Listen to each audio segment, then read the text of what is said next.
গীতা অগ্নিজিৎকে নিজে হাতে বিরিয়ানি খাইয়ে দিল এবং প্রেসের সামনে সম্মান রক্ষা। হ্যালো বন্ধুরা, আমাদের SDTV চ্যানেলে আপনাদের স্বাগতম। আমি দীপিকা চলে এসেছি আপনাদের জন্য গীতা LLB সিরিয়ালের আপডেট নিয়ে। ঝর্ণা চৌধুরী যখন বলে যে অগ্নিজিৎ মুখার্জি আমার সঙ্গে যে অন্যায় করেছে তার শাস্তি ওনাকে পাইয়ে ছাড়বো, ঠিক আছে, আপনি ব্যক্তিগতভাবে প্রেস ব্রিফিং করতে চান তো করুন, আমি তাতে কখনো না করব না। তবে এটা ঠিক, ওই প্রেস ব্রিফিংয়ে আমিও থাকবো, সেটা অগ্নিজিৎ মুখার্জির ছোট পুত্রবধূ হয়ে, আপনার লয়ার হয়ে নয়।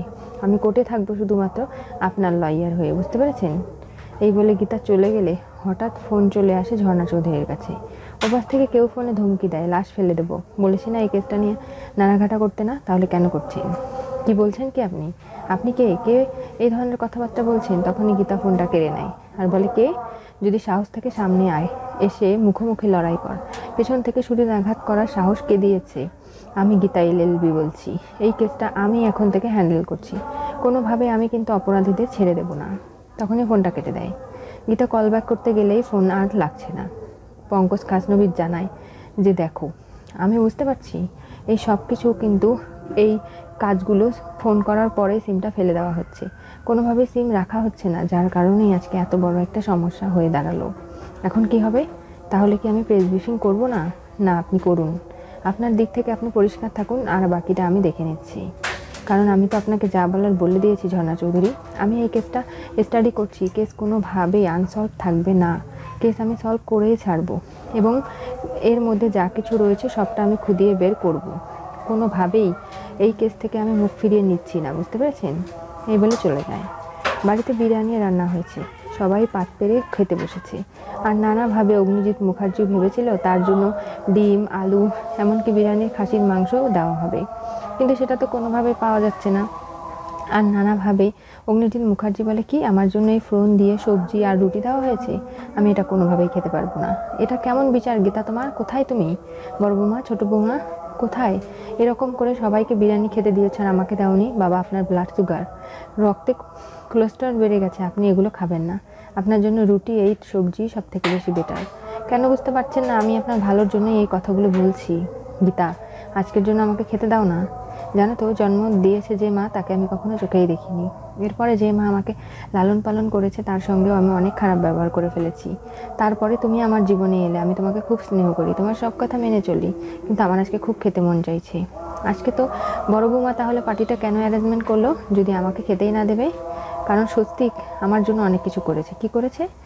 তখনই গিনিকে ইশারা দেয় মেহেক, বলে এই কথাগুলো কোনোভাবেই যেন সার্থিকের কানে না যায়, তাহলে তো সব কিছুই শেষ হয়ে যাবে।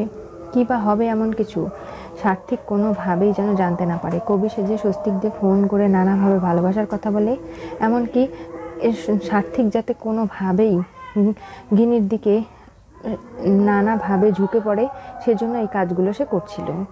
তখন সবাই চুপ হয়ে যায়। গিন তাকে বলে, যাও তুমি আমার স্যুপ নিয়ে এসো, আমি স্যুপ খাবো। বাবা, আপনার কি হলো?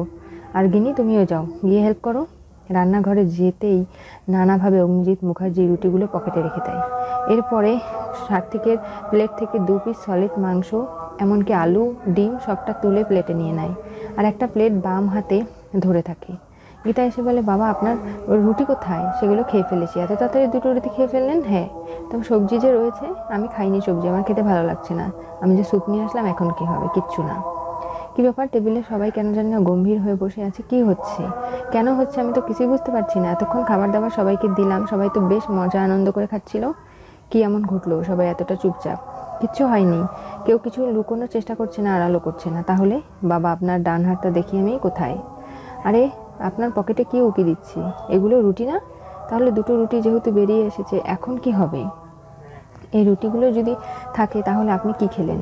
আমি বুঝতে পারছি না যে আপনি কি করতে চাইছেন, বলুন তো। এত কিছু কিন্তু ভালো লাগছে না। আপনার হাতটা বের করুন, বেরুন করুন বলছি। তখনই সেখানে 2 পিস মাটন, ডিম এবং আলু থাকে, আর সেটা দেখে অবাক হয়ে যায়। বলে, কি ব্যাপার, আপনি সব চুরি করে খাচ্ছিলেন? আপনাকে নিষেধ করেছি না এগুলো খেতে, তাহলে কেন খাচ্ছেন বলুন আমাকে? আর এই সমস্ত কথা শুনে অগ্নিজিৎ মুখার্জি কি বলবে? বলে, আমার কাছ থেকে কেড়ে নিও না গীতা, আমি খেতে চাই, তুমি আমাকে খেতে দেবে না? গীতা এরপরে নিজে হাতে অগ্নিজিৎ মুখার্জিকে খাইয়ে দেয় আর বলে, নিন, খেয়ে নিন। গীতা, সত্যিই তুমি আমার মায়ের মতো কাজ করছো। আমি তোমাকে খুব স্নেহ করি, বিশ্বাস করো। এবার হয়েছে বড়দা জব্দ। বিরিয়ানি চুরি করতে গিয়ে ধরা পড়েছে হাতে নাতে। দেখো না, আমার সলিড সলিড মাংসের পিসগুলো নিয়ে নিয়েছে। আমার পাতে এক ফোঁটা মাংসও নেই। আমি তো বললাম, বোকা ছেলে, ওখানে অনেকগুলো খাবার রয়েছে, সেখান থেকে তুলে নিতে। সেটা কেন নিলে না সার্থিক? আর যার কারণে আমাকে এত বেশি খাটনি করতে হলো, আজকে গীতার কাছে আমি ধরা পড়ে গেলাম। গীতা সত্যি রূপের লক্ষ্মী, গুণে সরস্বতী। তাহলে আমি কি? তুমি তো জিনিয়াস। গিনি, তুমিও এই সংসারের জন্য অনেক কিছু করেছো। আমি বুঝি যে আসলেই তোমার জন্য সবটা কতটা ইম্পর্টেন্ট ছিল। আর আজকে আমি ভালোভাবে এই সংসারের জন্য সব কিছু করতে পারছি শুধু তোমার জন্য। বিশ্বাস করো গীতা, আজকে স্বস্তিকও কাউকে কিচ্ছু বলেনি যে এত কিছু ঘটতে চলেছে, আর যার জন্য এত বড় একটা সমস্যা থেকে আমরা উদ্ধার পেয়ে গেলাম। গীতা আজকে যেভাবে অগ্নিজিৎ মুখার্জির পরিবারকে বাঁচাচ্ছে, সেগুলো দেখে পঙ্কজ খাসনবিস অবাক হয়ে যায়। বলে, কি ব্যাপার গীতা, আপনি যা কিছু করছেন একদম ঠিক। আর ঝর্ণা চৌধুরী, গীতার কথা মেনে চলা কিন্তু উচিত। আপনাকে যেভাবে ধমকি ধমকা দেওয়া হচ্ছে, আপনি তো প্রেস কনফারেন্স করার অনুমতি পেয়ে গেছেন, আপনি করুন না। সমস্যা কোথায়? এই প্রেস কনফারেন্সে গীতা গিয়ে উপস্থিত হয়।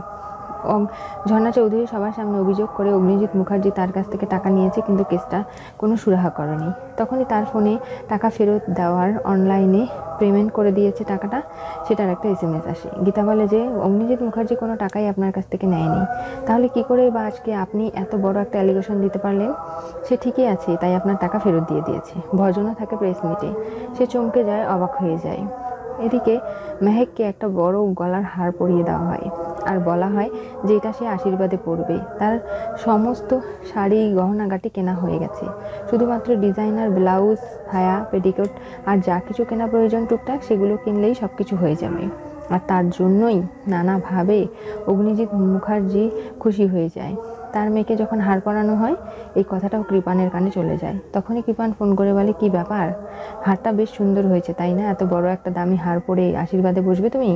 গীতার সন্দেহ হয়ে যায় যে এই মুখার্জি পরিবারেরই কেউ রয়েছে, যার কারণে সমস্ত তথ্য কৃপান বাড়িতে বসে থেকে পাচ্ছে। কি করে সেই রাস্তাটাই খুঁজে বের করার আপ্রাণ চেষ্টা করে যাচ্ছে। আর তার জন্যই গীতা হাতে নাতে এবার কাকিমণিকে ধরবে। মেজ কাকিমণি যেভাবে এই বাড়ির তথ্যগুলো কৃপানকে পাস করছে, সেটা এই বাড়ির কেউই জানে না, যেটা গীতা হাতে নাতে ধরবে। খাবার টেবিলে সবাই চমকে যায়। বলে, অগ্নিজিৎ মুখার্জি আজকে জব্দ হয়েছে বাড়ির ছোট বৌমার কাছে। খুব তো লড়াই করতো ছোট বৌমার সঙ্গে, আজকে সেই বৌমাকে চোখে হারাচ্ছে। এমনকি সেই বৌমার যে কোনো সিদ্ধান্ত সে মেনে নিতে রাজি, কারণ তার বৌমা অন্তঃপ্রাণ হয়ে গেছে। সমস্ত কেসে বৌমা তাকে হেল্প করবে এবং সেই বৌমাকে হেল্প করবে, এই সব কিছু নিয়েই তাদের জীবনটা পরিপূর্ণ হয়ে গেছে। এখন এই পরিবারে মেহেকের বিয়েটা সুষ্ঠু সুন্দরভাবে হয়ে গেলেই সমস্ত সমস্যার সমাধান হয়ে যায়। মেহেক এই বাড়ির মেয়ে, তাই সবাই ওর বিয়ে নিয়ে ভাবছে। কিন্তু বাকিরাও তো বড় হয়েছে, বাকি মেয়েদেরও বাবা মায়ের উচিত তাদের বিয়ে দিয়ে দেওয়া। তারা সবাই এইগুলো বলাবলি করে।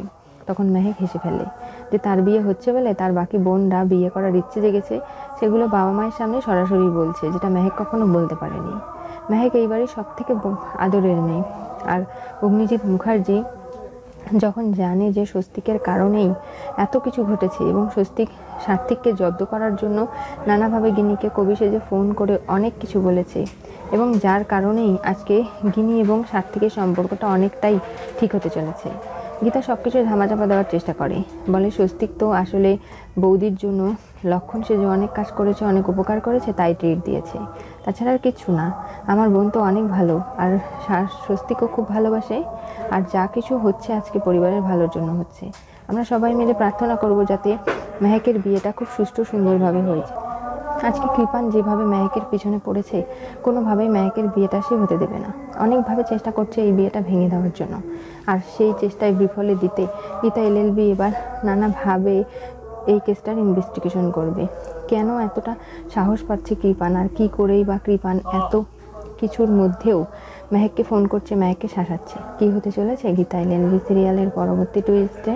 গীতা অগ্নিজিৎ মুখার্জিকে নিজে হাতে বিরিয়ানি খাওয়ালো এবং প্রেস ব্রিফিংয়ে অগ্নিজিৎ মুখার্জির সম্মান রক্ষা করলো। আজকে গীতা যেভাবে নিজের ঘর সংসার সবটা সামলাচ্ছে, যেভাবে এই পরিবারের মানুষগুলোকে নানাভাবে নিজের করে আপন করে নিয়েছে, এই পরিবারটাকে ভালোবেসে ফেলেছে, কোনোভাবেই গীতা এই পরিবারের কোনো ক্ষতি হতে দেবে না। তাই একদিকে এক হাত দিয়ে কৃপানকে সামলাচ্ছে, অন্য হাত দিয়ে অগ্নিজিৎ মুখার্জিকে সমস্ত বিপদ আপদ থেকে রক্ষা করছে। আবার একদিকে কেস কাটালি, এমনকি নিজের প্রফেশনটাকেও ধরে রেখেছে। গীতার সঙ্গে কোনোভাবেই পেরে উঠবে না কেউ। গীতা এই বাড়ির বউ হিসেবে যোগ্য, এই বাড়ির সংসারে সব কিছুই সে করে উঠেছে, তাই কোনোভাবেই গীতাকে সন্দেহ করার কোনো জায়গা নেই। আর প্রেস ব্রিফিংয়ে এমনভাবে ভজনের কাছা খুলে দিল, যার কারণে কোনোভাবেই ভজন কিচ্ছু করতে পারলো না। আর ঝর্ণা চৌধুরীর কেসটা গীতা এলএলবি যে লড়বে সেটা প্রমাণ করে দিল। গীতার কতটা মেধা বুদ্ধি সবটা পঙ্কজ খাসনবিশ জানে। আর এখন থেকে পঙ্কজের সাথে তাল মিলিয়ে গীতা এই কেসটা ইনভেস্টিগেশন করবে এবং কোনোভাবে ফাঁকফুকুর থাকবে না। আর যা কিছু ঘটেছে সবটা তদন্ত করে এই কেসটা সুরাহা করা হবে। এই কেসের কোনোভাবেই যেন অপরাধী বেরিয়ে যেতে না পারে, সেই সমস্ত রাস্তা গ্রহণ করা হয়েছে। তাহলে গীতা আদৌ কি পারবে ঝর্ণা চৌধুরীকে রায় পাইয়ে দিতে? এমনকি অগ্নিজিতের টাকা ফেরত দিয়ে ঝর্ণা চৌধুরীকে কেমন শায়েস্তা করলো জানতে চোখ রাখতে হবে আমাদের চ্যানেলে। পাশে থাকা বেল আইকনটি অবশ্যই করে ক্লিক করুন।